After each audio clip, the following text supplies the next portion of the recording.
Welcome to Not Milk Never Milk. Subscribe if you're lactose intolerant. In this video, I will show how to make Sicilian cannoli. First, we'll create the perfect dough for our crispy shells. You'll combine 2 cups of all-purpose flour with 2 tablespoons of sugar and a pinch of salt. Then, cut in 4 tablespoons of cold butter and 1 egg yolk.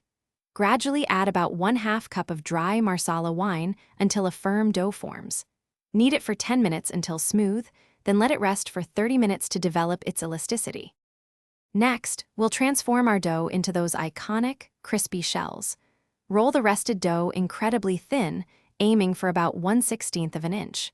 Use a 4-inch round or oval cutter to shape your pieces. Carefully wrap each piece around a metal cannoli tube, sealing the overlapping edge with a little egg white to prevent it from opening. Fry these beauties in 375-degree Fahrenheit oil for about 1 minute, until they are beautifully golden brown and bubbly. Now for the heart of the cannoli, the rich, creamy ricotta filling.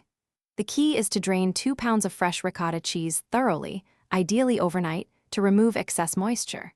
Then, gently fold in 1 cup of powdered sugar and 1 teaspoon of pure vanilla extract. For that authentic Sicilian touch, stir in 1/2 cup of mini chocolate chips and 2 tablespoons of finely diced candied orange peel.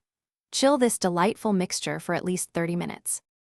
Finally, it's time to assemble your magnificent cannoli. Once your fried shells have cooled completely, carefully slide them off the metal tubes.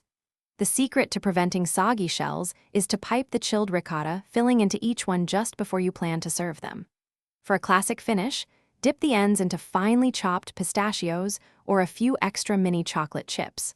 A light dusting of powdered sugar adds the perfect final touch to these irresistible treats.